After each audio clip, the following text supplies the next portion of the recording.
Carl Thompson is the co-founder of TradeGecko, a company that ultimately had a $100 million plus exit. But that journey took its toll. And for Carl, he was there at the start for the build, but along the way, it all just got a little much for him. This is the story of that journey and how it's okay to step back and what life is like after foundership. I went over to Singapore to live the next 3 months working 100% on this with no known income. I had $3,000 to my name, and we very quickly realized that Singapore was not our market. Here's us already working 18-hour days. I'm not even kidding. Now I'm needing to get into the office at 2 o'clock in the morning to start calling New York. First of all, we're in a government-backed incubation program. We can't afford to pay ourselves, so we can't get employment passes. Now in Singapore, if you're not working, they don't want you. What about the kind of emotive aspect of kind of walking away from something? I was enjoying the challenge of building the company. And it's like you feel on top of the world. You feel like you are just on fire, like everything's great and you're just charging through everything. But there's only so long you can go like that. I realized after talking to a psychotherapist that I'm consistently going in and out of burnout. I thought burnout was the full-blown panic attacks that I had had a couple of times. I literally left millions of dollars on the table. And Cam just happened to check his spam folder. Intuit wanted to buy TradeGecko. Like, we're getting emails from customers. You've helped me build my dream business. I don't know what I'm going to do without you.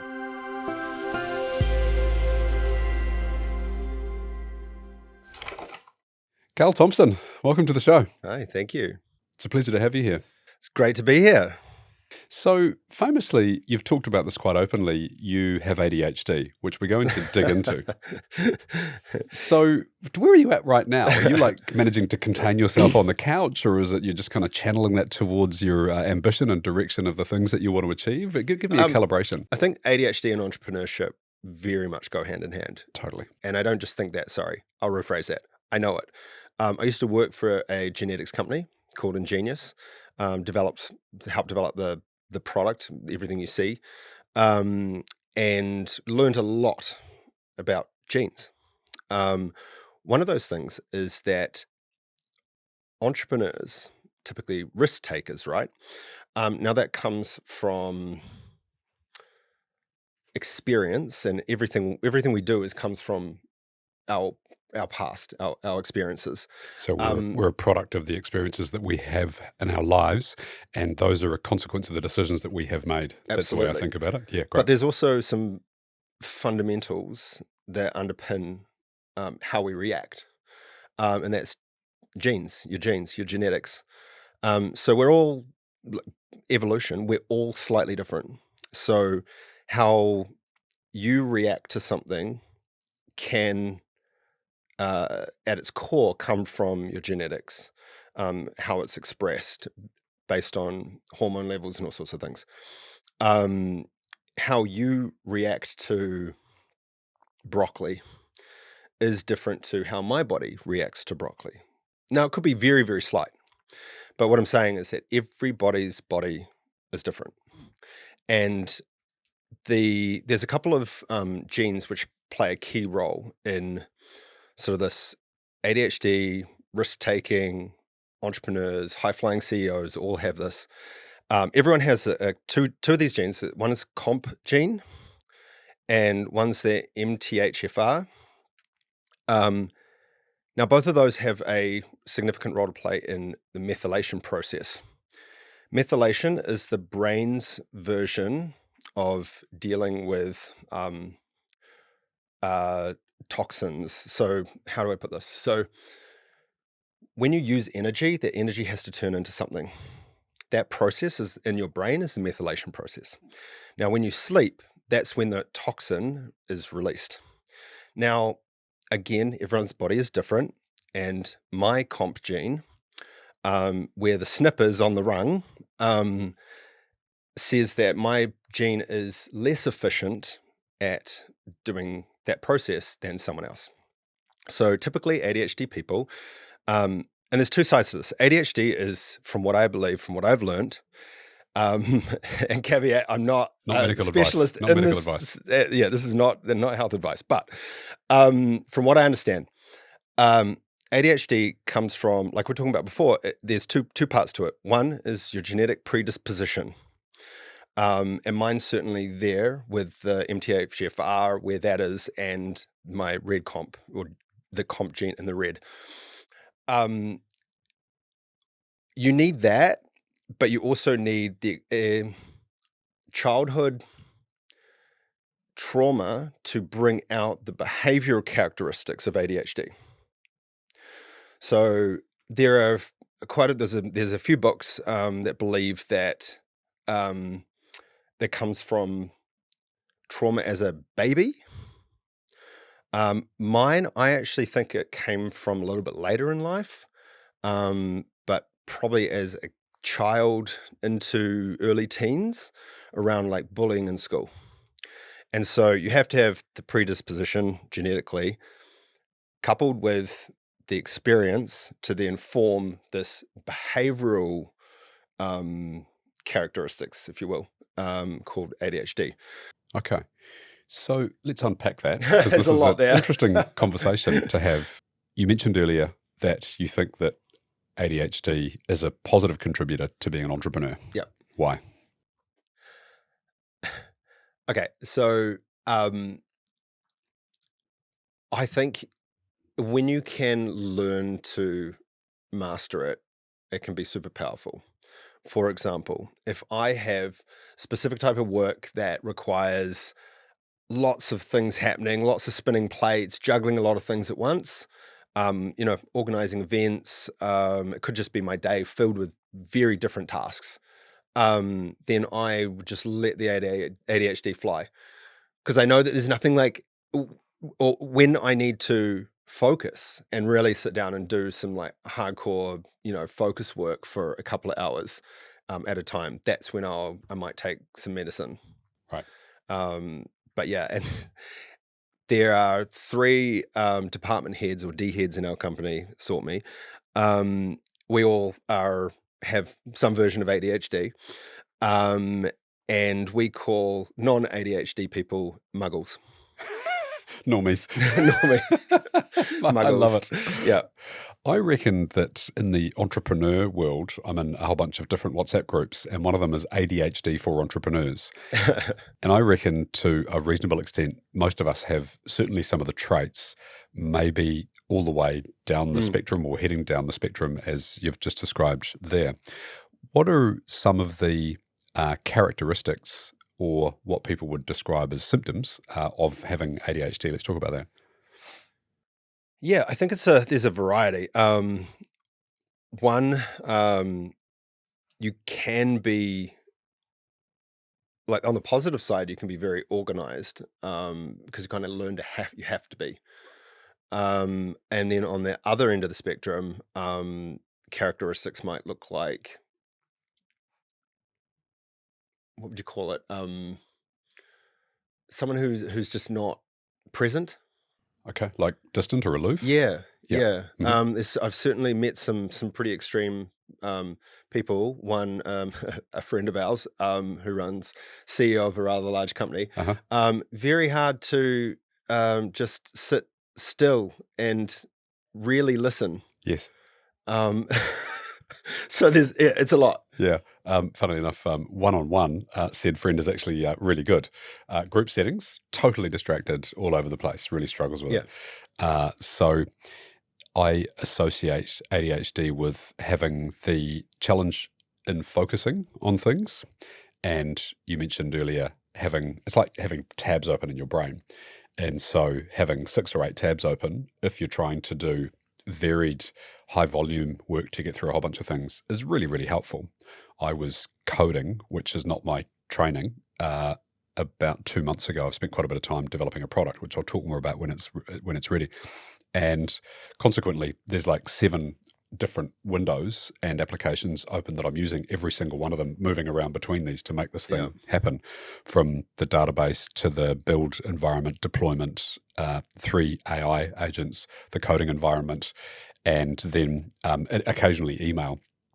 And I haven't actually been diagnosed with ADHD, but I'm like, by the end of the day, I'm absolutely buzzing and wired, right? Which is not a great sign, because it's very, very difficult to wind down, to step back from there.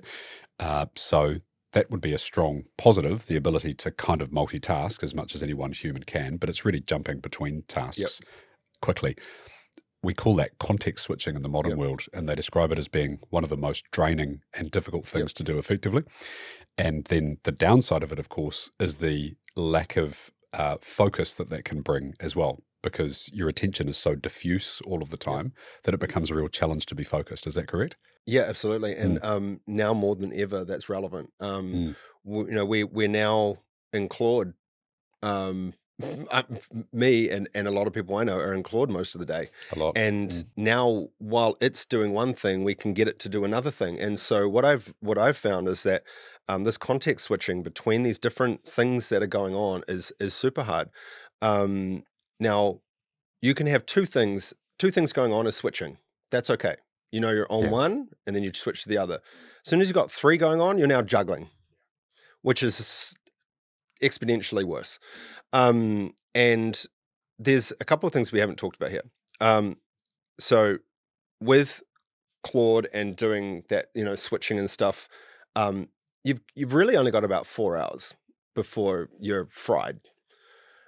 So I feel like a lot of people are trying to get through and trying to manage this at the moment. The other thing is it's all about dopamine regulation, and that is the underlying issue with ADHD, is regulating dopamine. So what happens is a muggle will wake up in the morning and dopamine will fly up with cortisol and all the rest of it, and then it will slowly kind of teeter down during the day. Someone that can't regulate their dopamine very well, ADHD, thanks to the genetic predisposition, you will fly up in the morning, then you'll crash below baseline. You'll feel like absolute rubbish, and you'll just get this urge for something. You need to fill that dopamine. So you're it's either jumping on a side quest, right? In Claude, that is just oh, I really want to get this thing done. I go, no, it's going to give me joy, and give me that dopamine hit. Yes. Or it could be alcohol. Scrolling Instagram. It could alcohol, be Instagram. Drugs. It could be pastries from Daily Bread. Yep. All of these things, because and you lose the focus.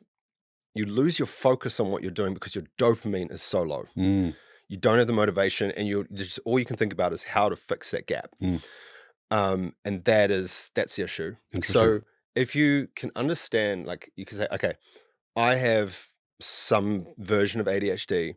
I can't regulate my dopamine properly.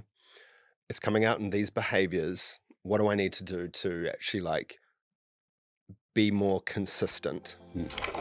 Hey, it's Josh. Thanks for listening to the show. When founders talk about the dream exit, they're really talking about freedom. Freedom to choose how to use their time and to decide what comes next. I'm a client of JB Ware in New Zealand, and I know this is what sets them apart. They help entrepreneurs and leaders turn success into significance. A great exit isn't just about the commas in your bank account. It's about what those commas enable you to create. Two Commas is proudly partnered with JB Ware, helping founders by putting their wealth to work for generations. So for me, that's no scrolling. Yeah. I have Instagram on my phone, but it's 8 screens deep. And I have a timer on my phone, and I stick to it. I've taken it off my phone because I knew the algorithm was better than me, so it's gone. Yeah. So it's there only because I need it for work and bits and pieces. But I have gotten rid of it fully for quite some time. So I get rid of the scrolling. I'm reading more. Yeah. I'm forcing myself off my computer. So if I have to put into my calendar each day 2 exercises, 2 times in which I exercise, because if I don't, I'll just sit in Claude the whole time, and I'll burn out. So I force myself. I go, get up in the morning. I go to the gym. I do my resistance training. If I'm not doing that, I'm at tennis or yoga, and I do like a walk in the afternoon. And those are blocked in because if I don't, I'm up at 5, 6 o'clock at the moment doing content till 9. Um, I'm then I'll work through till 5. I'll do dinner for an hour and a half, and then I'm on at like 7:30 till bedtime. And it can you can burn yourself out pretty fast by doing that. No doubt. Mm. Hey, so let's put some color into the story which sits in the middle of all this, which is the entrepreneurial journey. hmm So you're one of the founders of TradeGecko, Yes. which had a huge exit about 4 years ago, give or take, three, Yeah. 4 years Yeah. ago. Yep. And so TradeGecko, talk us through what TradeGecko is and through those early motions. Yeah. So TradeGecko was a inventory and order management system for small and medium sized businesses. What does that mean? So Yeah. break that down. So Cam and I'll start with the story. Yeah. So Cam Priest and I started. We were working together in New Zealand, and we came up with an idea for something, and we were like, we knew of Y Combinator. It was just getting going, and we thought, wow, like that sort of incubation process is exactly what we need. So we looked at the Ice House, which had a completely different program to what they do now. It's almost the opposite. You had to pay to be in there, and they would take a portion of your company. And As well. yeah. Double whammy. Yeah. So it ended up just being rich kids, with dumb ideas. Right. And so we ended up applying for an incubator in Sydney and an incubator in Singapore. Right. And we just happened to get into the one in Singapore. Did you have the idea at that stage, or were you Yep. more just motivated kids? Right. No, we had an idea. We had a prototype, all that kind of stuff. Mhm. We got the call on like Christmas Eve on the 2010, Okay. and 3 weeks later we're in Singapore. Mhm. That was a wild ride. Like, I don't think I'll ever go through something that hard Yeah. again. Yeah. You mentioned to me on our pre-call that you were unbelievably broke very quickly. Oh, yeah. Just tell me how broke you were. Oh, like I went over to Singapore to live the next 3 months working 100% on this with no known income. I had $3,000 to my name. Living on $1,000 a month in a very expensive city, unless you Very eat. How were you getting by? Well, I mean, we were eating at hawker centers and stuff, so it's like, $4 a meal, things like that, Mhm. which doesn't last very long. Mhm. Yeah, gets tiresome pretty Yep. quickly. Pretty nasty food. Yeah. Mm. Not great on the guts. So Singapore was interesting. We did the incubation program. That was great. The people there were awesome. The support there was awesome. It was we really worked on the idea, when tested the business model, tried all sorts of stuff. We actually changed completely what we were doing, and ended up at TradeGecko, which is the inventory and order management for wholesalers. So if you're a business selling products to other businesses, there really wasn't anything on the market to like help you do that. Shopify was sort of just becoming a thing. It's probably 4 years in. Okay. And I was one of the first users of Shopify back then for my clothing label, prior to doing all this. I've done many things. And I just thought, like, there's no Shopify version of what's called ERP. Your NetSuite, basically there was NetSuite and SAP, which are both big, clunky systems for big, clunky businesses. And so we were wanted to build something that's like intuitive and enjoyable, and the Shopify version. Yeah, got it. So how did you identify that the first idea that you had was not the right idea and that you should pivot into the space of inventory and order management? It was after a call that we had with. So first of all, we had a mobile application that was working on top of NetSuite. Mhm. Now, NetSuite literally said to us that every single user that was on our system would have to not only have their own seat, but they'd have to buy another seat for their mobile device. Oh, wow. So they And basically we're shut you talking out. about, 150 US a month Yep. minimum. Mm. So of course that just killed the business model completely. Right. Got it. So we're like, okay. And that's when we had the aha moment. We're like, these guys are so bad. Mm. Why don't we just rebuild that? Mm. So the new application, you went through the process of building the prototype, starting to get out into market. When did you realize that you were onto something? And what was it? I think there's a couple of moments there.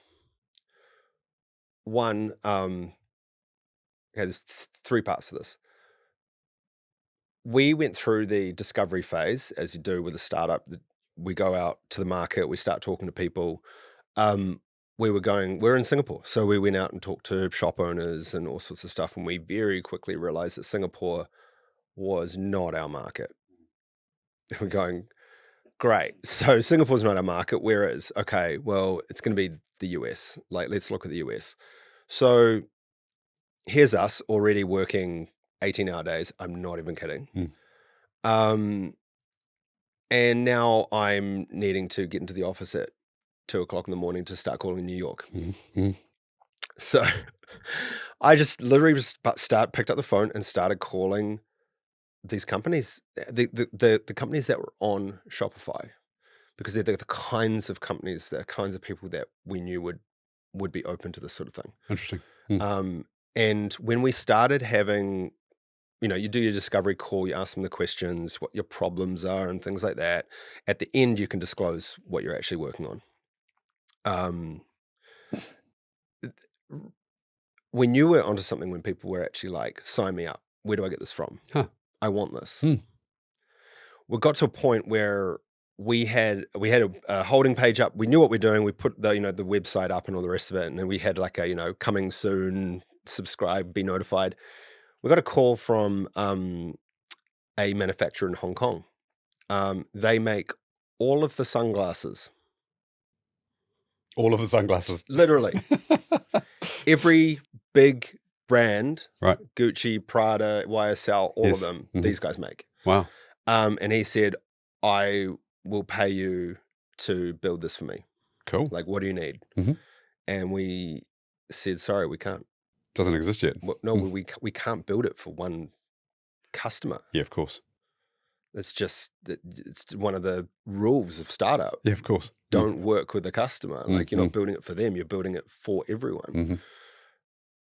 Back in those days, Back funnily in enough, those days, now yeah. we've come full circle around again and, build for one that you will think there's many more of. But so what that says to me is that you had identified quite clearly that there was a real pain point. Yep. People wanted to talk to you about that pain. And then when you get to the end of that, the diagnosis of it, they're like, this is the prognosis. And so what you were kind of conceiving of was the right prognosis.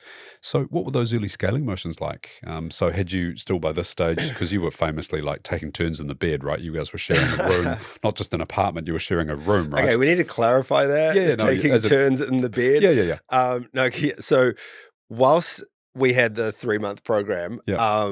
we couldn't afford to pay ourselves, right? So first of all, we're in a government-backed incubation, program.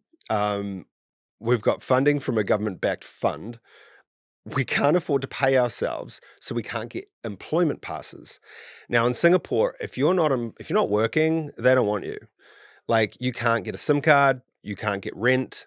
It's very hard to live in Singapore if you don't have an employment pass. Okay. And we started, the only thing we could do was pay some off the book, accommodation, I loosely call them, which is typically like someone's house that they have to foreigners that want a longer term stay than than a hotel. Mhm. And so we'd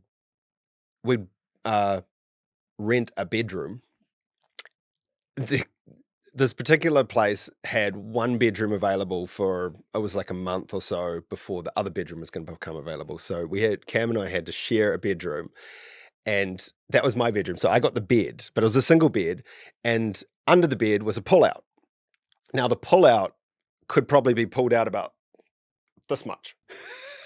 Like I could sit on my bed and touch the wall. Right. Cam had to sleep on that for like a month. And the bed is the only thing that fit in the room. Wow. Like it was, yeah. But it didn't matter because we were there for like 4 hours. Yeah. We Okay. were Because you're working all the back time. at work. Yeah. One of the most important things to preserve in a business over the course of its life, regardless of whether you have business partners, but it's the relationships between people, your staff, your partners, your customers, etc. But the business partner relationship is actually the most important relationship at the core of things. If it's going well, happy days. You can resolve issues. You can discuss things freely. You don't take things personally.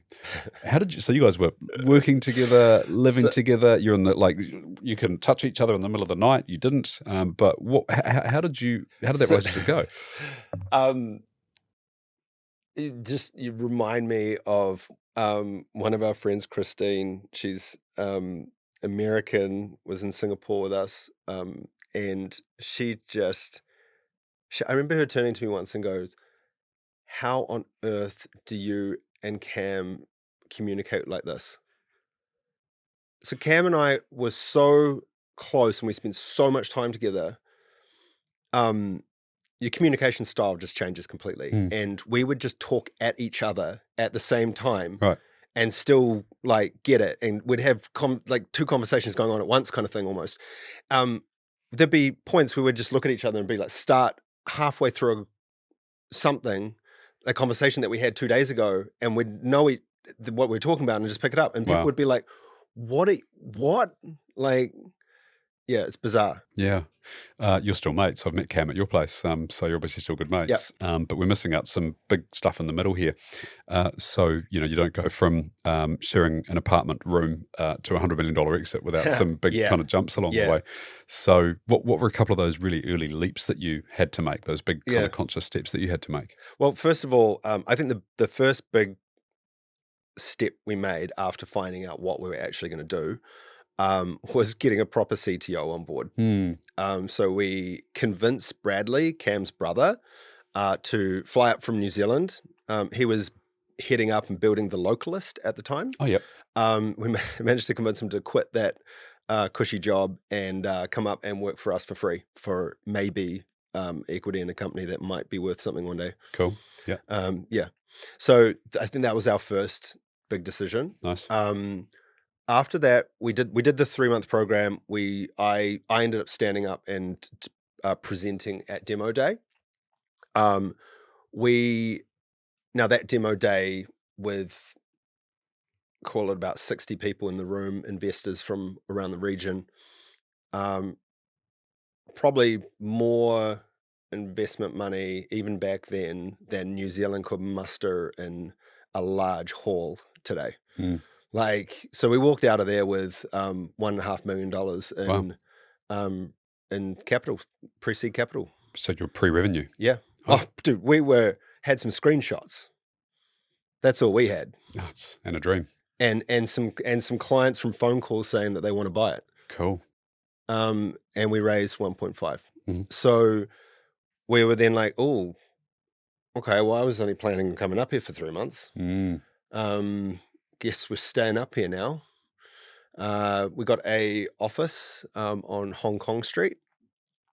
Great little office. And it was just down the road from 28 Hong Kong Street, which is one of the best, it got voted one of the best cocktail bars in the world.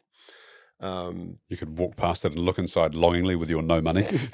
Well, by then we started being able to pay ourselves, Yeah. so I could actually go there every now and then. And we ended up sharing an office with the guys, and so it made things a little easier. Very convenient. Yeah, very convenient. So we got the office. We hired some people. Still keep in touch with some of our first employees. Your price point of the application, were you high value, low volume, or the other way around, high volume, low value? We did the classic naive startup founders and started way Too too cheap. cheap. Yeah. Yep. Mm.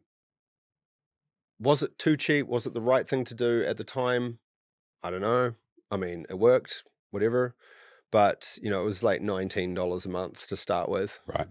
Um, and actually, one of my friends was still on that price point like 8 years later, where the standard price point was at like $299 or something. Right. Yeah. Starting price point. Yeah. Got it. It's significantly different. Mm. There was a moment, I remember a moment where we kind of, everything just started clicking. So we were working through, obviously building out the product, we were working through the marketing, and it's hard. You're pushing and pushing and you're just not really seeing anything. And then I remember we had some major product updates. We did an integration with Shopify, and we'd redone our website. And I don't know if it was just an amalgamation of all those things, but suddenly it was like one day it just started going da-ding, da-ding, da-ding, da-ding, da-ding, da-ding, and we started retaining and growing customers. Was that the product market fit moment? Was that when you kind of like we're onto something? Yep. Yeah. Okay. That was great. the product market fit moment. Yep, for sure. And do you recall how long it took you to get to kind of there's milestones, there's 1 million, there's 10 million. Do you recall how long those things took to come along? I can't, because I did the first 2.5 years there. So I was there up to about 20 odd people. After that, I decided that for my own sanity, I needed to move back to New Zealand. Yeah. Yeah. What was that like? So you'd, we always tie our identity with our earlier ventures. You'd moved your life, your lifestyle. You'd no doubt built a network and had some good relationships that were going on up there. So how did you come to that decision, and what was it like when you made it?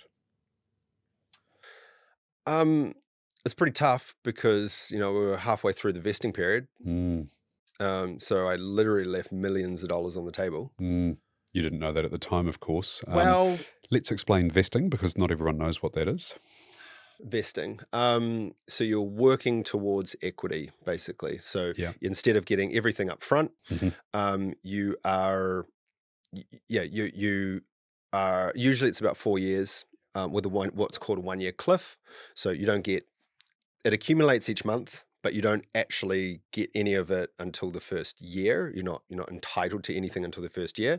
After that, it still goes month by month. But if you leave somewhere out in that 3-year period, then you can keep what you've got.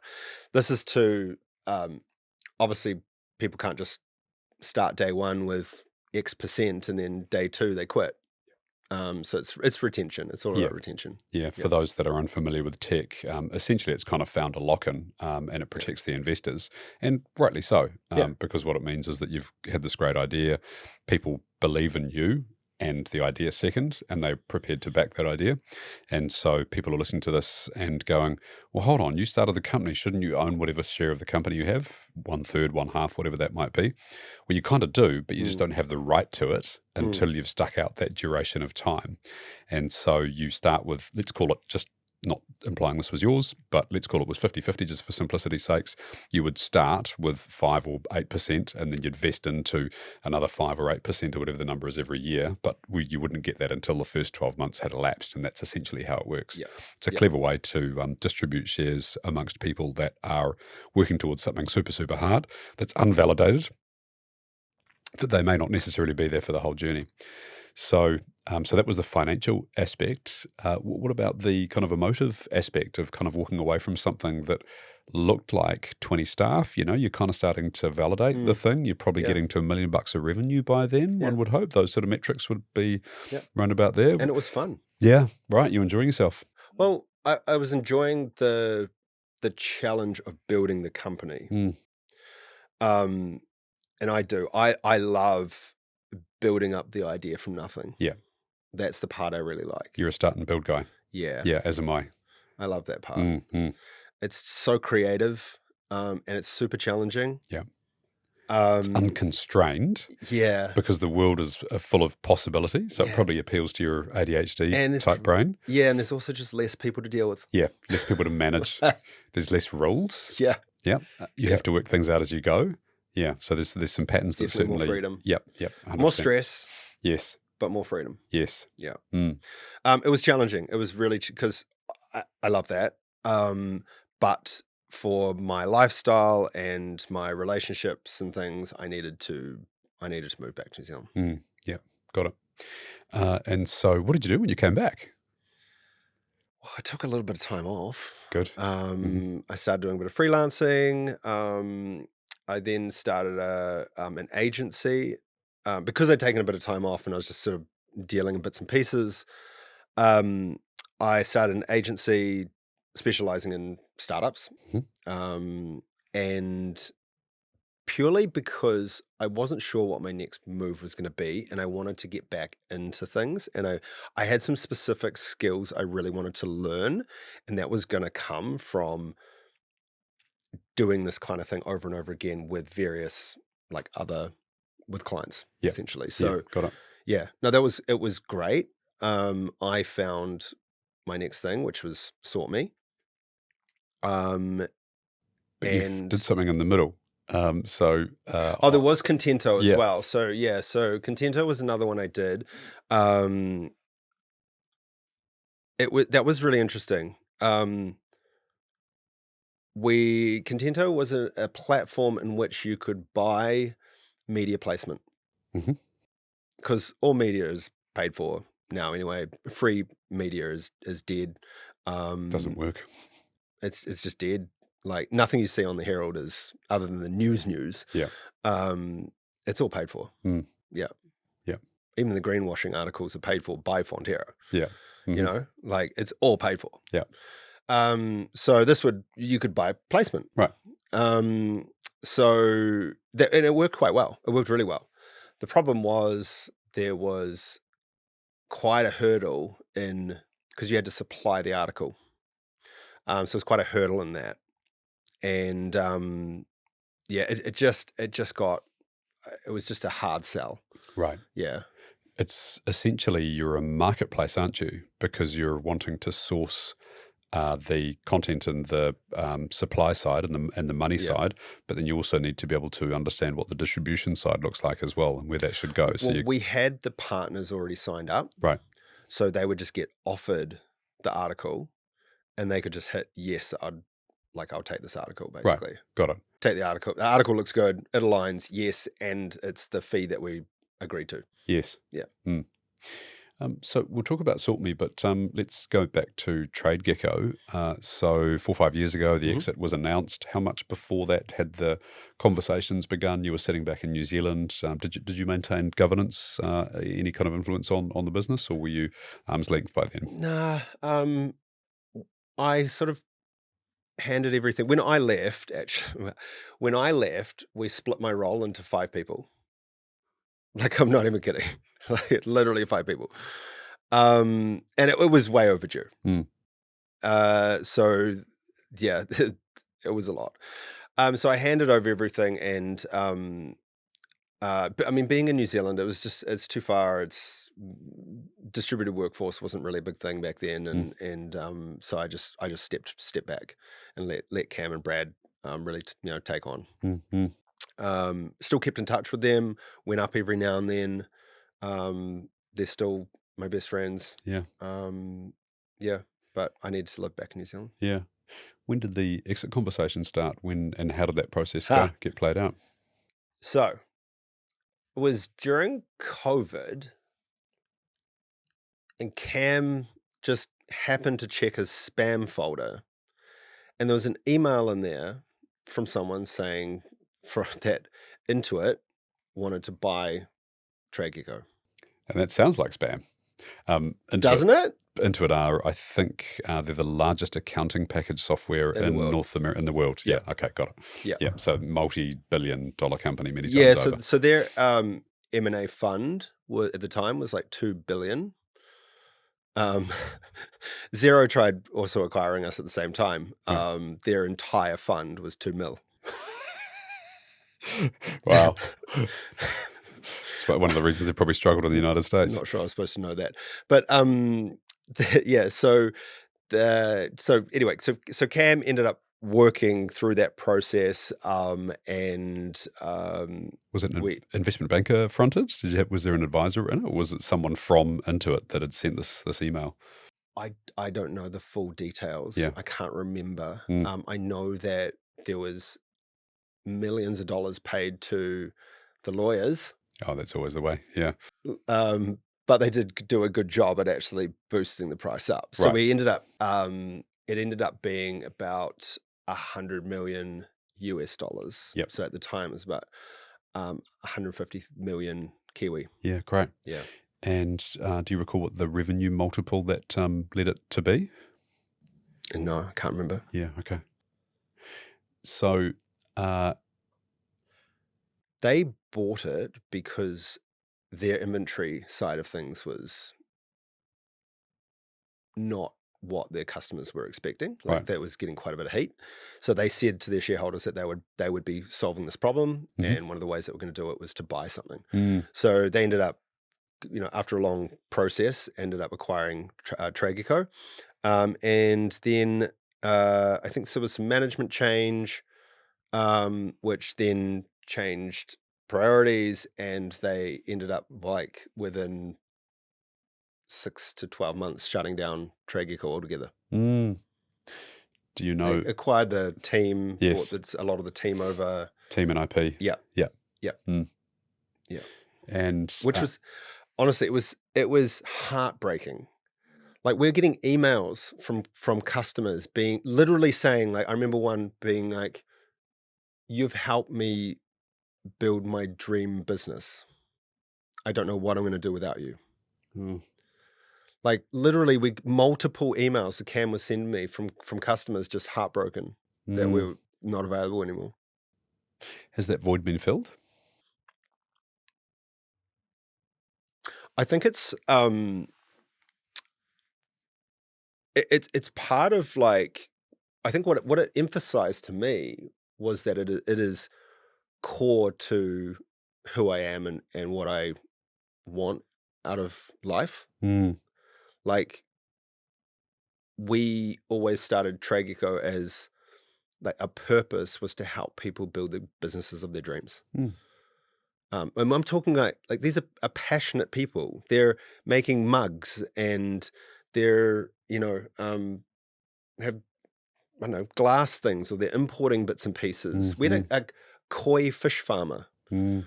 Wow. on the books. Like just all these unique businesses, like these real passion projects. Yeah. And I love that. I love being able to actually know that we're genuinely helping people. Yeah. So along the way, it hasn't all been the plain sailing we've talked about, navigating your way through ADHD. No. You've had what you referred to as a burnout cycle. Yeah. What is that? So burnout's really interesting, and I think it's something that people don't truly understand. I know I didn't until a couple of years ago. I realized after talking to a psychotherapist that I'm consistently going in and out of burnout. I thought that was just me being tired. I thought burnout was the full-blown panic attacks that I had had a couple of times during my early years. One of them was actually in Singapore, after working 18-hour days. Everything just suddenly, the wheels just came off. And a panic attack, I don't know if you've had a full-blown panic attack. It is scary. It's scary. It is really weird. seriously Yeah. scary. Mm. The first one I had, I didn't know what was going on. I was in the fetal position in my bedroom. I locked the door because I didn't know what was going on. And it's like every emotion that you can have as a human just comes out at once, and you're so confused. Like a flood of emotions. It really is. It's like someone just ripped open the top and everything's just pouring out. Wow. I felt this coming on in Singapore as well, and I managed to nail it before it really took hold. I downed half a bottle of wine and went for a walk. Is that a prescription that doctors give now? I don't know. Right. I doubt it, but it worked. Right. Red wine, what can't it fix? So burnout, that's full-blown panic attack. Burnout is when you're, and this is particularly a characteristic of someone like myself on entrepreneur, just going a million miles an hour, never-ending backlog, ADHD.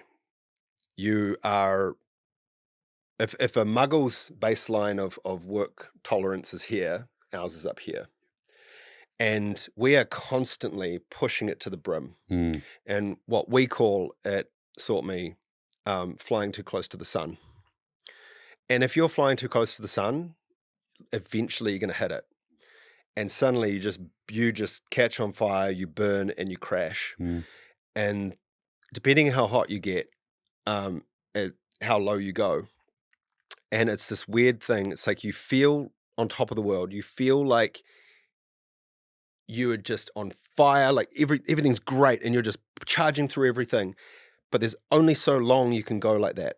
And it's really, really, really hard to notice when you're in the moment because it's so good. And like you're on this high, and then all of a sudden, like you can do that for like a week or so, but after that, you're done. Your body just literally shuts down and you crash. And there was times where like I'd struggle to get out of bed like for weeks. And I thought this was, I went to the doctors. They thought it might have been, I had glandular fever when I was young, and which I'd never known to have had. They had no explanation for it. And then I was talking to my psychotherapist who was like, no, that's burnout. So I started doing a bit more research into burnout, and it is this. It's almost like, I don't know if this is true or not, but it's almost like you've been flying on adrenaline and dopamine so long that your body just can't deal with it anymore, and it just needs time to shut down. And it's hard. It's really hard. I was talking to one of Tina's team about allergies. Unfortunately for the poor girl, she has a lot of things, nuts, dairy, wheat, etc. Carries an EpiPen now, which dumps adrenaline into your system. And I'm like, what's that like? And she goes, well, it's actually pretty incredible for that next couple of hours because you're buzzing around the place, like you've got all the energy in the world, but then you're just wrecked for about 2 or 3 days afterwards. Yep. So the adrenal dump that happens inside your system. So it sounds like the same thing. How do you mitigate it? That's tough. the hard part. I've been doing this cycle for 20 years now, more. And I've only just come to realize what it is and how to deal with it. The biggest thing for me is exercise. It's about regulating the dopamine, like we talked about before, not scrolling, staying off the sugar and alcohol and things like that, getting good sleep, reading, all the things we know that are good for us. But it's exceptionally like important for people like us who, when you almost also need someone else who knows you to be able to tell you when you're flying too close to the sun. A regulator. Because it's really hard to find a trigger. So I always say, like, to be able to become aware of something, there has to be some sort of trigger. It's hard to become aware of you're flying too close to the sun when you're just consistently kind of like feeling great. It's this frog in a pot. Yeah. And you've got to find something that like that moment that you realize that you're too hot, and start pulling it back and going, I actually need to take tomorrow off. I actually just need to go for like a hike for 4 hours. Bottle of red wine and go for a hike. Yeah. Literally.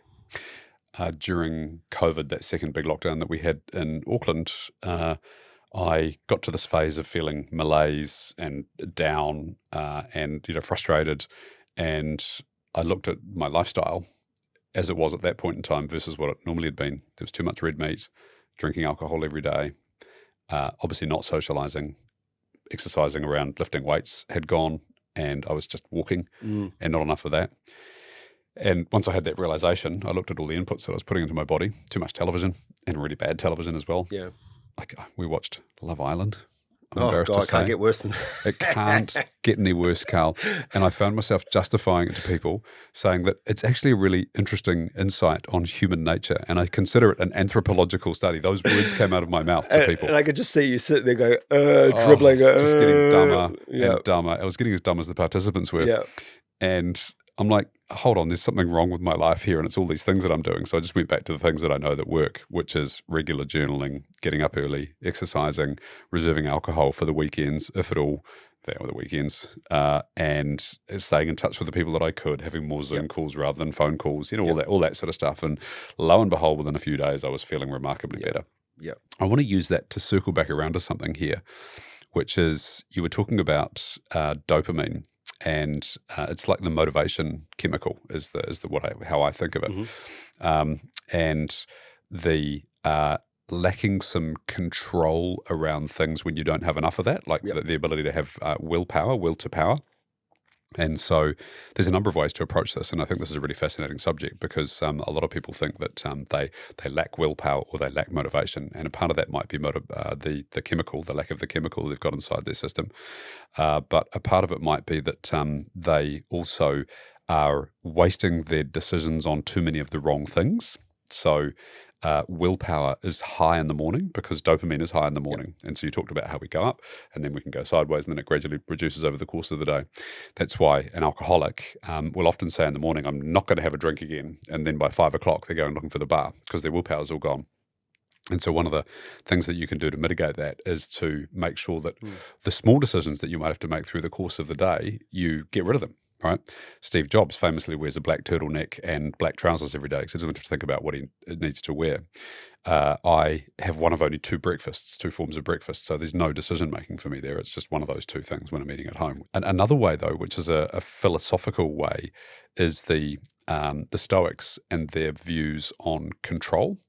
And thinking about the notion of control around they only have the ability to control very, very few things in their life. And everything outside of that is beyond their control. So you can control what you make things mean and then how you respond or react to those things. Yeah. And so that becomes another method to kind of, manage the ever increasing array of things that we've got to consider and think about and do and then focus on all that sort of stuff.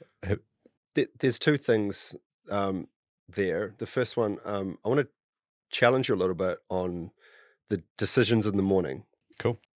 Now, for myself, I know, and you're right, it's these little decisions that you've got to make sure that you're maintaining a nice, consistent level of dopamine during the day. For myself, I can very quickly, spiral this, violently up and down.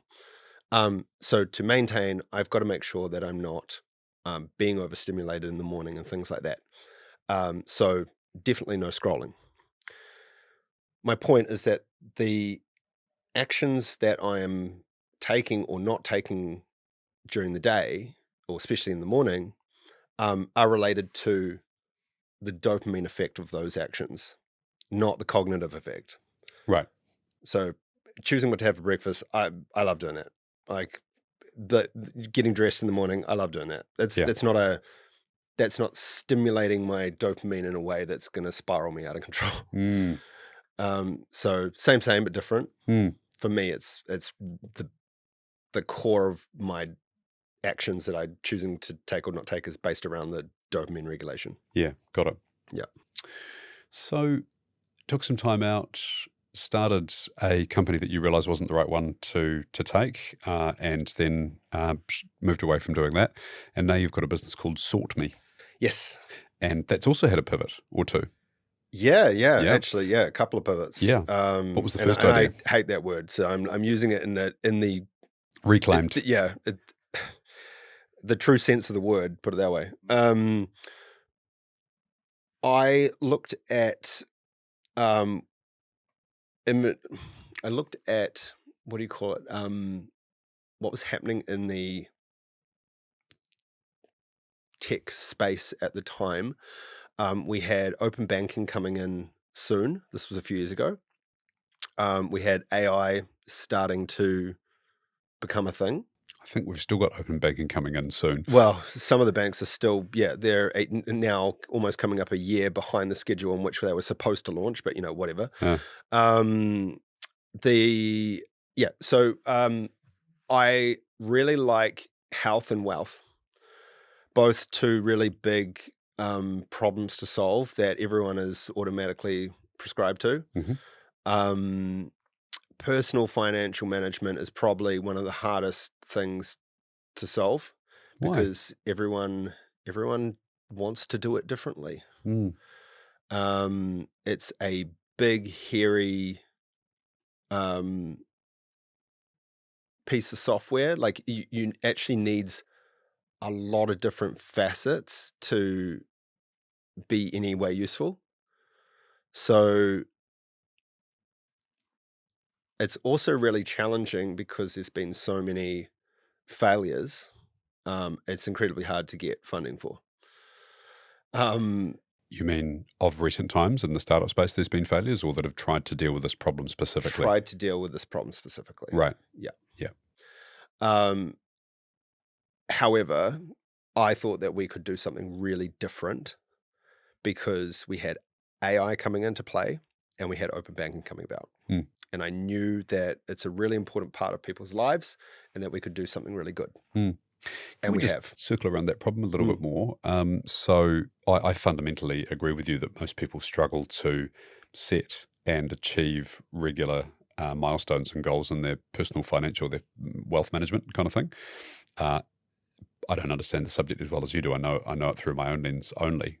So having no doubt you've got Yeah. a bunch of clients, what is it that most people don't know about it and that most people get wrong?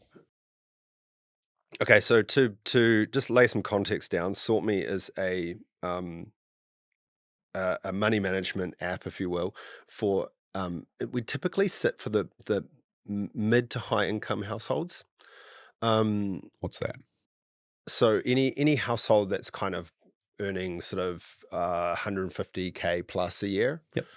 150 to probably half a million kind of yeah, range. Yep. or more.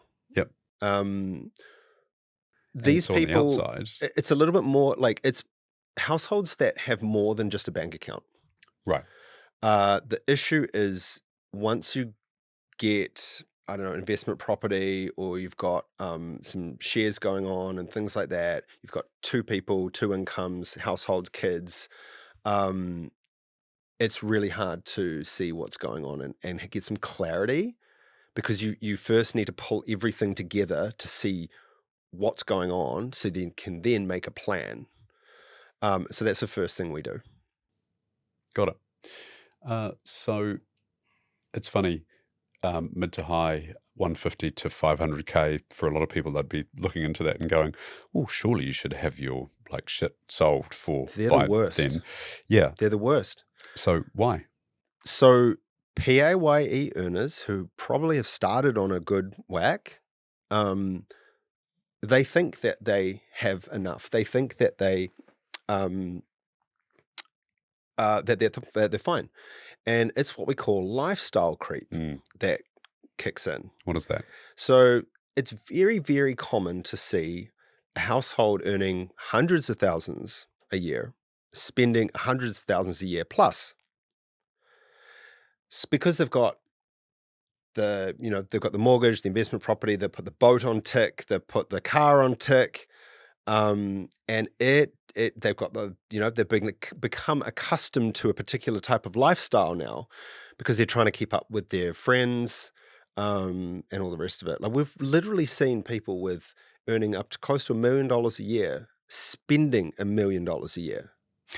I had this conversation with someone once, and before I knew about this phenomenon, They were talking about a friend of theirs who was a partner in one of the big law firms around town, Mm. and how they were living with them on their couch. And they were like, and another friend was like, how is that even possible? And let me tell you, I'm like, they're making $1 million a year.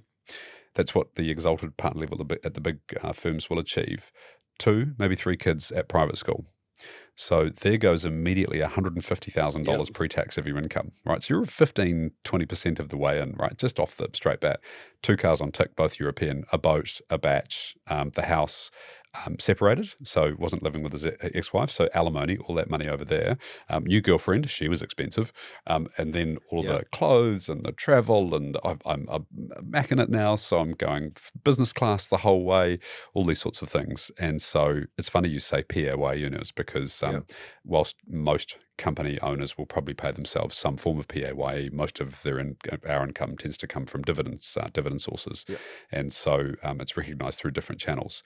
So what would be the first couple of things that you would do with people, the application or services? Is it mainly services, or is it mainly app-based?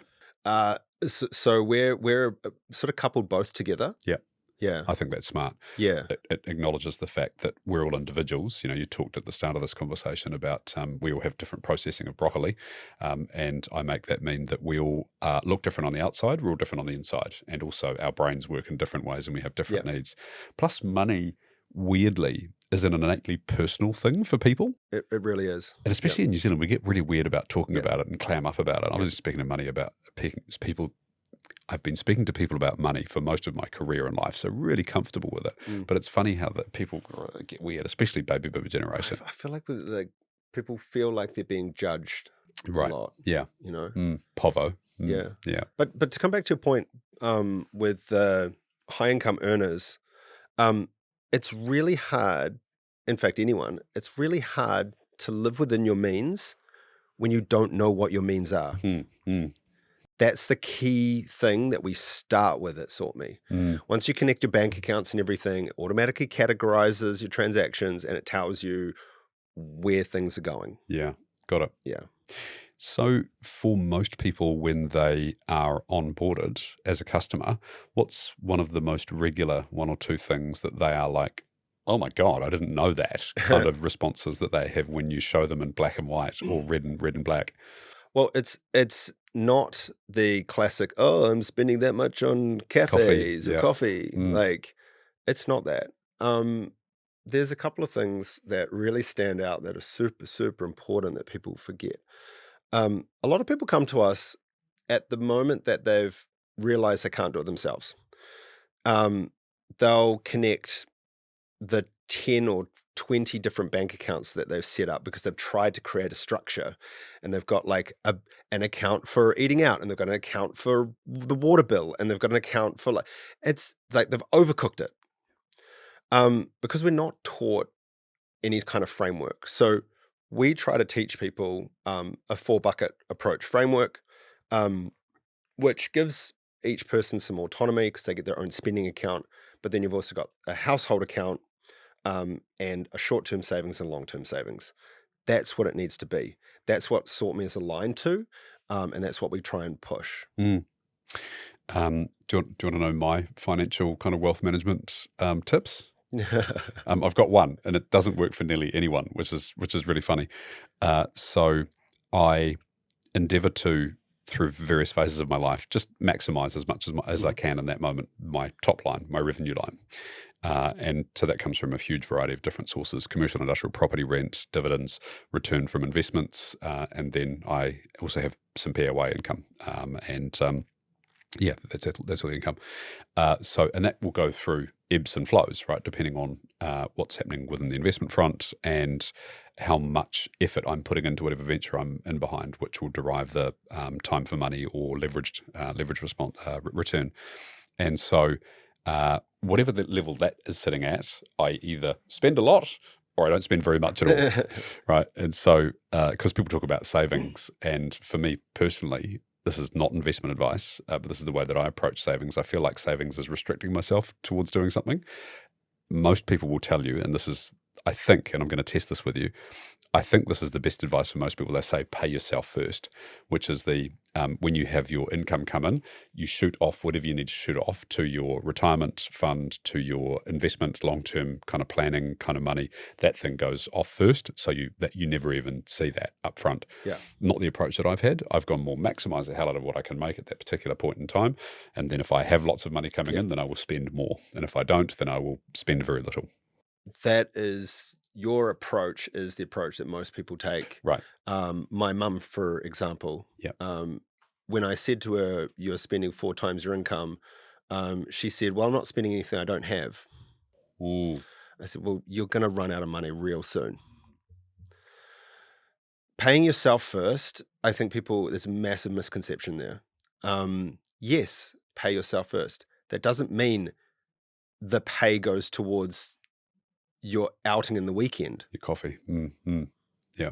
Like, pay yourself first means you're like, secure your future, put it towards what really matters. And the problem with saving is people don't know what they're saving for. If you don't have a plan, what's driving you?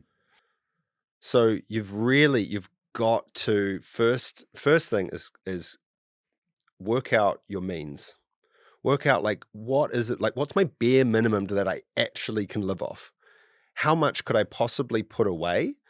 You really want what's called a short-term savings account. Some people call it an emergency fund. My brother calls it the fuck you fund. It's for the one-off bills, things like that. The car breaks down, the unexpected, the things that are not part of your essential budget. Yeah. Or your lifestyle spending. So those two things are separate. And then you've got your short-term savings account, which should be at least 3 months of your living costs. So your total expenses, you should have 3 months aside. That's hard to get to. Yeah. What is it? It's most households need really about 10,000 plus per month to be able to get by, a family of 4, with bills and mortgage payments and that sort of stuff. Obviously, the massive variance there is, do you have school fees and do you have mortgage payments to make? And if you do, how big are those mortgage payments? But imagine if you're in a renting kind of context, then you'll at least need 10,000. And I remember during COVID, a couple of things came out.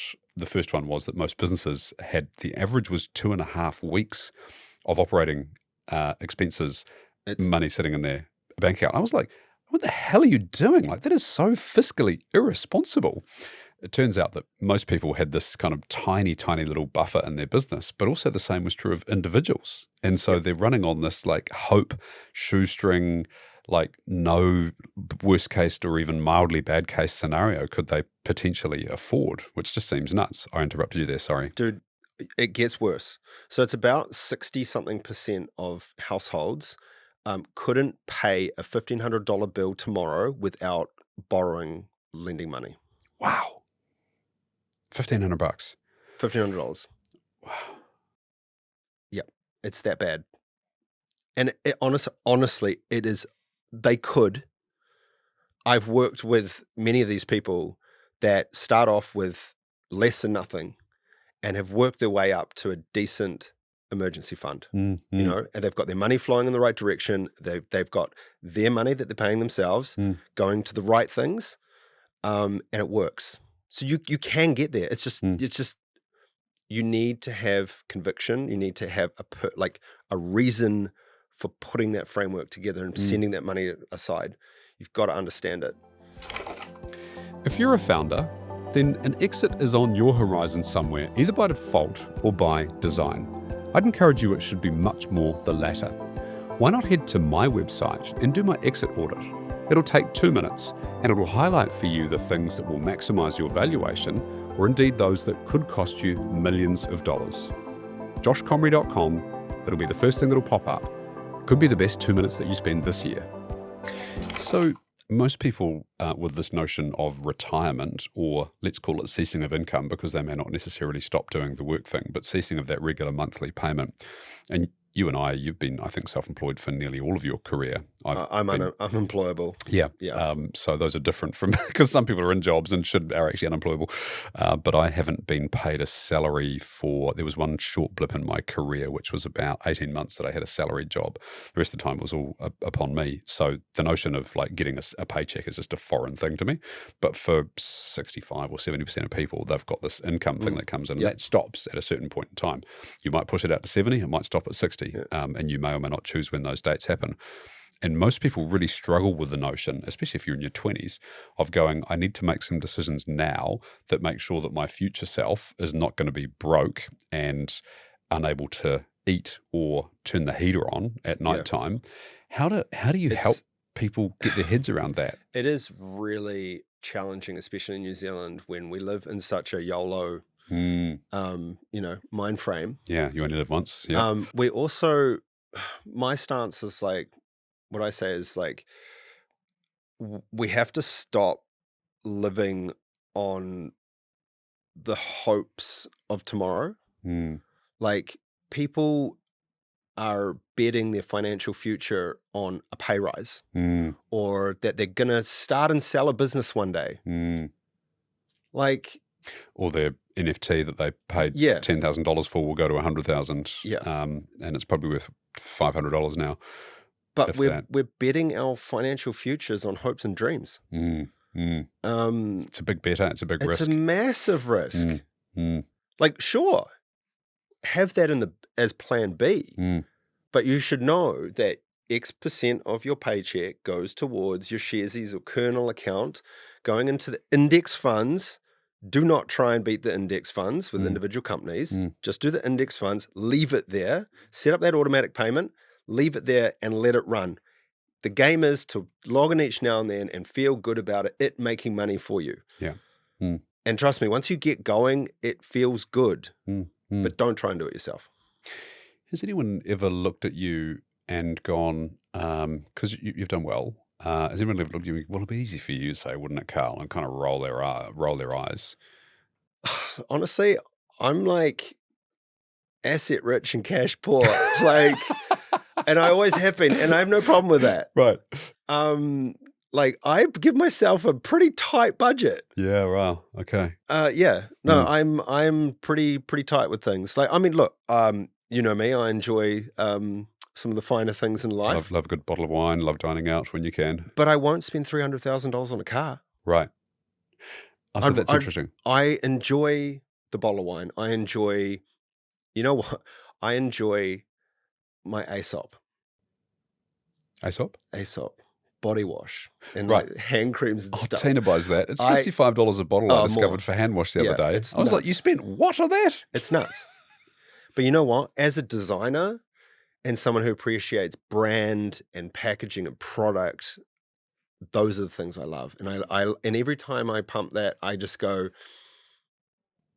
I deserve You feel like $1 million. That's what Tina said. I deserve this. I mean, it would take a lot of bottles to make up for the $300,000 car. That's fair. That's fair. Yep. That is one of the things that I waste my money on. Yeah. You know, when we sold TradeGecko, I instantly in my head I was like, I got to get rid of this money. So I got wealth advisors. I put money into wealth management. I put money into property.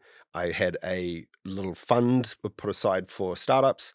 And I had a little bit of fun money. And that was a little celebratory money, which I bought my Rollie. And lucky I did, because I mean the Rollie's now worth far more than my crypto ever was. Isn't that ironic? Yeah, so I'm not buying another one until I sell another business. Okay. Yeah. Yeah, good on you. Yeah. What, if there's anything we haven't talked about, do you wish more people, more New Zealanders knew about wealth creation that they don't know? Yes. First of all, budgeting is not for people who need to budget. Budgeting is for everyone. You need to know what your means are. You need to know what your means are. to be able to set up the framework and set up the rest of like how your money should work. Don't be scared to download some budgeting software and go through it. Like, I think there's a really big misconception there. Like suddenly downloading a budgeting software and like, oh, I'm in such trouble that I need a software to help. No. It's so much more than that. Everyone can be better with money. You have to see everything in front of you in one place, to set up the framework, to set up the funds and things like that. Yeah, but I'm super, super excited with what we're doing. Like we get, the feedback we get is just awesome, like life-changing. And that's exactly why we started TradeGecko as well. It's just like this, we're actually making a difference. I really enjoy that. Yeah, I love it. You light up when you talk about it. Yeah. The thing that I would add to that is the power of compounding interest. Einstein is attributed with saying it's the eighth wonder of the world. Yeah. And the way to see it in action is get one of those KiwiSaver things and do the 30-year and then drag out the time horizon by another year and then another year and then another year. And the gains at the back end are almost unbelievable. But when you put in like, 100K into a, growth fund over 40 years and you're like, hang on, what? Yeah. Like all I did was put in 100 and it's now made like 2 mil. Like, are you kidding? Like, yeah, it's nuts. Yeah. The difference is the two things. The earlier you start, the better. And then the longer, the rate of return is obviously critical, but the longer that you leave it in there and don't touch it, don't draw anything down, just the most unbelievable number it will turn into over time. Thus the power of KiwiSaver. Yep. Is there anything I haven't asked you about this that's burning on your mind, Carl? I wanted to touch on the services part of SortMe. Yeah, please. Yeah. You mentioned it's a combination of the application doing its work and then the in-person. So how does that how do you intersperse those things together for the person, for the customer? What's the customer experience? But then how do you make that work financially as a business? Yeah. So with like I said before, with SortMe, we target that sort of mid to higher income household who has more complexity in their finances. What we do is beyond budgeting. We really surface where the risks and opportunities are as well. So we can see when someone might be in need of a particular financial product. And I mean, actually benefit from a financial product. So we can surface that and be like, hey, you're on a bank KiwiSaver. Do you know they're underperforming and they're like, you could benefit from moving to a better KiwiSaver. And so we can match them with a financial advisor that's right for them. And so we get to be part of that, I don't know, like filling that gap of that cognitive dissonance that exists between like, you just don't know what you need. And no one goes to a financial advisor until they like actually feel like they need to talk about a thing. So we're that conduit in between where we can actually like analyze your situation and surface what's important. Yeah, I love that. Question that I haven't asked is the financial advisor term is often equated with people who want to sell you products, but in the old days it was insurance products, life insurance, trauma, death and disability, disability, and then income protection insurance. I've probably doubled up on those things. Now they have the ability to sell wealth products, which is things like KiwiSaver and ETFs, exchange traded funds, and so on. What's depending on your license? Okay, cool. Depending on your license. Got it. So you've got wealth licensed advisors, which can do KiwiSaver and things like that, wealth management. Then you've got your risk as well. So and then you've got mortgage brokers, and there's some nuances there and so forth. So yes, there are still a lot of practices out there that just want to slam out the next mortgage, if it's right for you or not. I'm now seeing investment platforms giving advice without even asking why you want that particular product. So do you actually need that product? Like, they're just going to lead you to the one that they think is best for you, even if you need it or not. So there's still a lot of practices out there that are, I would say, not in the best interest of the user. We don't work with those people. We partner with some really great practices that are in line with giving what I call holistic advice. And so holistic advice is really, what do you want to do in your life? What does your life look like? What are you trying to achieve? And what are the things that are going to help you get there?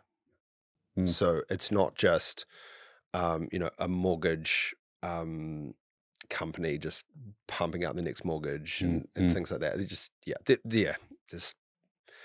it gets me a bit wild that people don't take a more holistic approach. What's your view on income protection insurance? It's quite expensive to take, especially once you're running into the upper echelons that you serve. Interesting. I've had some recent conversations around where someone who I would say doesn't need it has tried to be sold it. And then I've heard the rationale behind it, and I'm like, sure, but still, like, not really needed. I don't know. I feel like income protection's an interesting one. We take a very black and white approach to our recommendations. And so you either fall into the bucket of definitely need it or not. It's binary, but we need to sign up to SortMe to find out whether or not we need it by the sounds. Fair play. SortMe.com? Yeah, cool. SortMe.com. Great. Carl Thompson. There's another Carl Thompson. He lives in an alternate universe. He's got a different career than being an entrepreneur. He's deeply satisfied by that career. What is that career? You know what? I always said in another life I was a gay go-go dancer in Sydney. Do you know what I was going to say? A go-go dancer? I mean, I can so see that anyway. You'd be fabulous. I don't know. I don't know if I'd be happy. I mean, as long as you're some decent money, facing meaningful challenges every day, then, that's the trick to a happy professional life, right? Meaningful challenges. Yeah. Yeah. I don't know. I think I am. I love what I do, despite challenging with burnout cycle and just, the endless backlog. I do love it. Amazing. Yeah. On that note, thank you so much for coming on the show, sharing your journey. Thank you for your advice on wealth management, creation, etc. And I look forward to seeing how the journey plays out from here for you, my friend. Thank you so much. What a pleasure. Ciao. Thanks so much for listening to the show. If you've gotten this far, I reckon you've probably enjoyed it. And there's more available for you in the form of my book, 2 Commas. It's available on my website, joshcomrie.com. I've done an Audible version, which is on amazon.com, and there's a Kindle one kicking around on either of those resources as well. I've had some wonderful, unsolicited feedback from early readers. They describe it as being punchy, clear, helpful, and actionable. What it's not is a guide on how to sell your company. You can go to ChatGPT for that. It's more insightful, experiential-based, and a bit of a blend of psychology, philosophy, and what it takes to build something meaningful and what all that means afterwards. Thanks so much for listening, and I hope you grab yourself a copy.